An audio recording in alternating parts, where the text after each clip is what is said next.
Дневник на ТВ Плюс, ова се дел од содржините, останете со нас.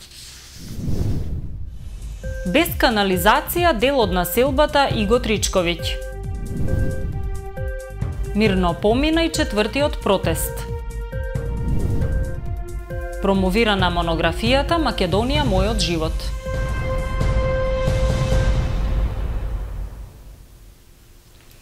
Мештаните на населбата Иго Тричковиќ со години се без основни услови за живот. Иако е 21 век, тие се уште живеат без канализација.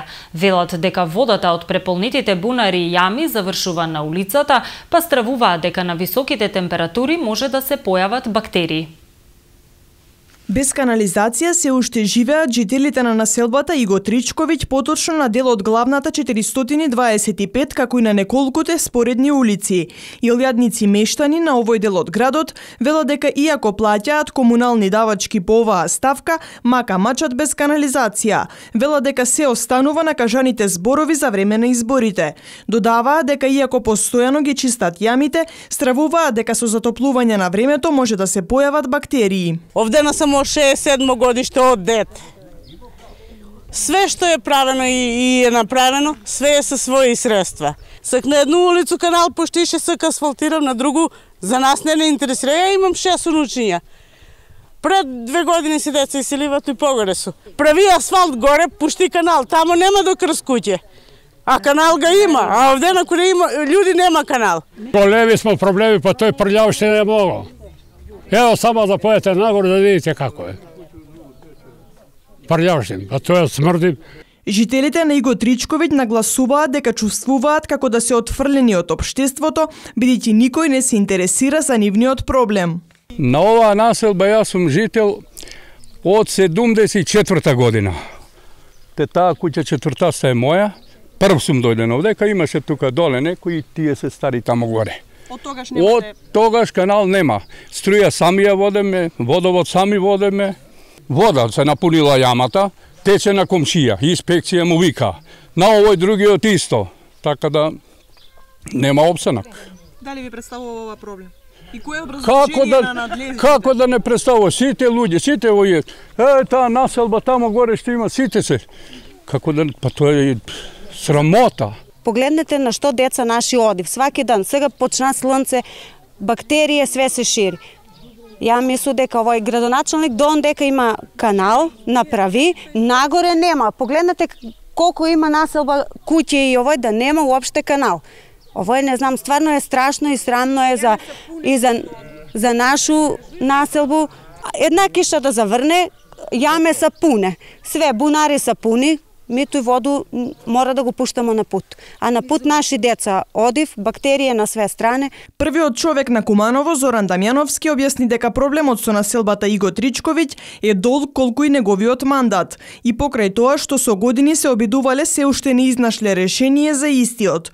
Тој нагласи дека локалната самоуправа не може да преземе се уште ништо, бидејќи пред неколку години местната заедница како правен субјект подпишала договор со приватна фирма изведувач која требало да ја изгради канализационата мрежа. Одлуката на референдум ја изгласале мештаните кои се согласиле да донираат своји средства. Таа приватна фирма изведувач во договор со местната заедница го прави субјект, има изградено негде 3,5 километарска мрежа. Значи кажем и допуне имаше во изминатиот период 2006, 2007 и 2008 негде 1500 метри беше доградена и после интервенција на самиот изведувач дека не е дозволено да се приклучуваме на главниот изводен колектор, ние немавме никаква правна можност да работиме, да интервенираме, односно да го довршиме проектот, бидејќи договорот со местната заедница и изведувачот да работите не е прекинат и е во некаква судска процедура.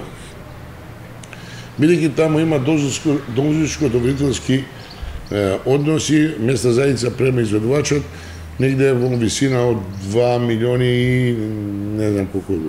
Ето што сеќавам, бидејќи овој процес трае многу долго. Дамјановски потенцираше дека општината сака да го реши овој проблем, но за да се случи тоа, првин мора правно да се раскине договорот помеѓу приватната фирма и местната заедница. Жители, но и членови на Општинскиот комитет на ВМРО ДПМНЕ денеска го обвинија градоначалникот Дамјановски дека не ги исполнил ветувањата за улиците Тошо Ангеловски, Дзидар, Гиго Цветковски и дел од Јоско Илиевски. Тие бараат итно да се асфалтираат овие улици, бидејќи секојдневно вдишуваат прав, а по обилните врнежи преминот е речиси невозможен и непристапен. Градоначалникот Зоран Дамјановски не презема ништо за да го реши проблемот со улиците Тошо Ангеловски, Дзидар, Гиго Цветковски и делот Јоско Илиевски, иако тие се наоѓаат на само неколку стотици метри од центарот на градот. Обвинија жителите на овие улици, но и членовите на Општинскиот комитет на ВМРО ДПМНЕ. Тие истакнаа дека Дамјановски ветил дека овој дел ќе биде приоритет и затоа истите биле ставени во програмата за локалните избори во 2013 година. Пред повеќе од 3 години, заедно со сегашниот претседател на Општинскиот совет, ветивте многу работи, меѓу кои решавање на нашиот проблем. Да ве подсетиме, денеска е 23 април 2016 година. Неколку месеци до завршувањето на вашиот мандат, а улиците Тошо Ангеловски, Дзидар и Гиго Цветковски се уште не се асфалтирани, додека пак улицата Јоско Илиевски се уште не санирана и на многу места недовршена, што само уште повеќе го зголемува нашето разочарување. Тие апелираа до градоначалникот да преземе соодветни мерки за решавање на овој проблем. Жителите на овој крај бараат квалитетно да се асфалтираат овие улици, не само како што е и чест случај овој период, каде вашата така наречена пролетна офанзива очигледно се користи само за предизборно политичко поентирање, а не долгорочно решавање на проблемите на граѓаните. Граѓаните од овие улици се соочуваат со големи проблеми, посебно по обилни врнежи, кога преминот на улиците е речиси невозможен и непристапен за сите. Жителите нагласија дека правот кој што може да се забележи сериозно штети на здравието пред се на децата. Мирно и без инциденти помина и четвртиот протест кој синоќа го организираше граѓанската иницијатива Протестирам. Собирот, како и претходните денови, започна пред основниот суд, пошто граѓаните се упатија кон улицата 11 октомври, каде што фрлаа боја на асфалтот и испишаа пораки на улицата. На протестот кон болницата учесниците ги повикаа и жителите на овој дел од градот да им се приклучат. Тие се упатија кон булеварот Трета македонска ударна бригада, улицата Гоце Делчев, пошто повторно се вратија пред Кумановскиот суд. Кумановци бараат да се повлече одлуката за помилување која што ја донесе претседателот Ѓорѓе Иванов, негова оставка, како и да се укине одлуката за избори на 5 јуни.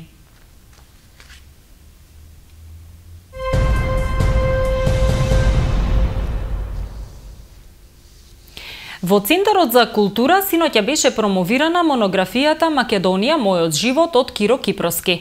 Книгата е посветена на животот и делото на Гојко Јаковлевски, еден од основачите на ВМРО ДПМНЕ. Монографијата Македонија мојот живот од Киро Кипроски, посветена на животот и делото на Гојко Јаковлевски, еден од основачите на ВМРО ДПМНЕ, синоќа беше промовирана во Центарот за култура Трајко Прокопиев. Книгата, која е отпечатена на 550 страници со 200 колорити црно-бели фотографии, има големо значење за историјата на државата. Јаковлевски заедно со Драган Богдановски се иницијаторите и основачите на ВМРО ДПМНЕ. Јаковлевски, иако не бил во државата, се вклучил во македонските патриотски здруженија и влијаел врз освестувањето на македонците кои биле на привремена работа во Европа. Јас како автор имав на располагање на богата негова архива и се чудам како човекот успел за толку години толку работи да заврши. Не е само политички кој што работи, туку и со бизнисот, и тој ја помага целокупната активност на овие движења.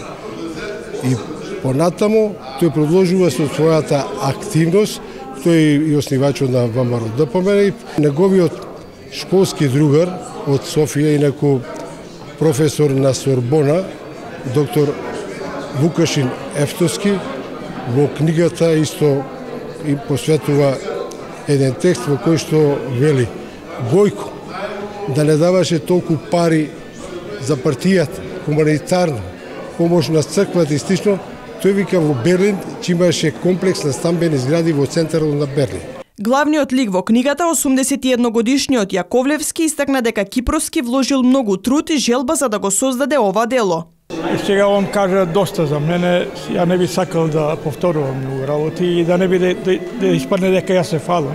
Мене ми е чест што се наоѓа во Куманово, бидејќи во близината Куманово е селото Клечевци, каде што живееш, каде што го запознал Драган Богдановски, со него 30 години соработуваме во емиграцијата, прво со ОКМ, Ослободителен комитет на Македонија, а потоа со ДОМ, Движење за ослободување и обединување на Македонија, така да со него не поврзаа многу идеи, многу соработка и така. Пред присутните Јаковлевски зборуваше и за неговата средба со Богдановски, која се случила 1963 година во Минхен, кога одлучиле да дадат се од себе за да направат нешто за државата. Љубителите на уметноста синоќа имаа можност да ја проследат ретроспективната изложба на академскиот уметник Димитар Стојчевски. На изложбата, која се одржа во уметничката галерија, беа изложени 40 дела работени во неколку техники. Стојчевски е еден од основачите на ликовната колонија Свети Јоаким Осоговски во Крива Паланка.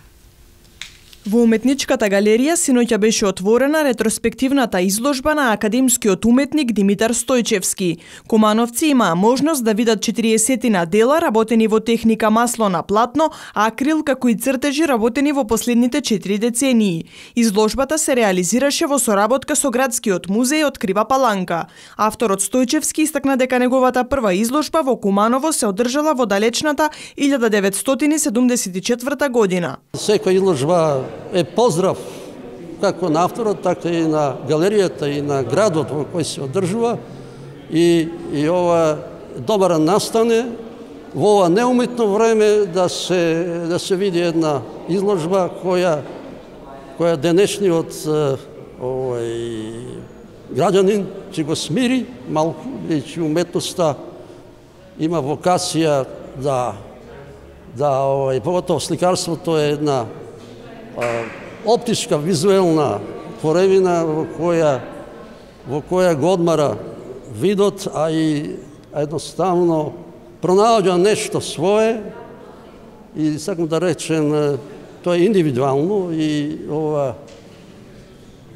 секој по нешто си наоѓа, нели, без обзир дали е абстрактна или фигуративна сликата. Повеќето од делата на Стојчевски се однесуваат за манастирот Свети Јоаким Осоговски. Тој се стремел со обработката на овој познат манастирски комплекс со карактеристичните символи да пронеде нов духовен амалгам. Манастирот го почнав 1994 година. Значи веќе колонијата бевме создале и ми се јави како лајт мотив, како една приказна и така почнав да го сликам, а при секое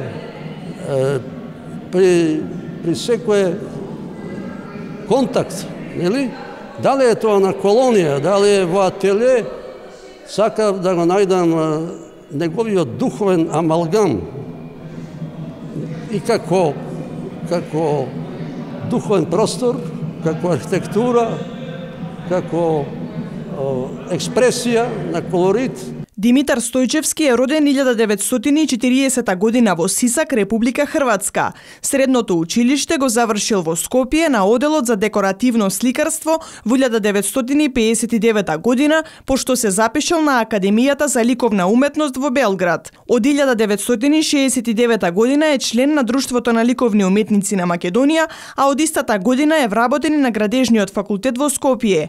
Во 1987 година заедно со други ентузијасти ја формирал ликовната колонија Свети Јоаким Осоговски во Крива Паланка. Неговите дела се наоѓаат во приватни збирки и колекции во Македонија, Грција, Германија, Шпанија, Англија и САД.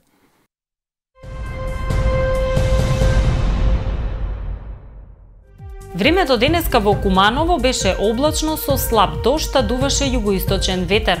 Дневната температура достигна 18, а утринската се спушти до 11 степени Целзиусови. За утре метеоролозите најавуваат силен дожд, при што максималната температура ќе се искачи до 15 степени Целзиусови, а минималната ќе се намали до 13 степен.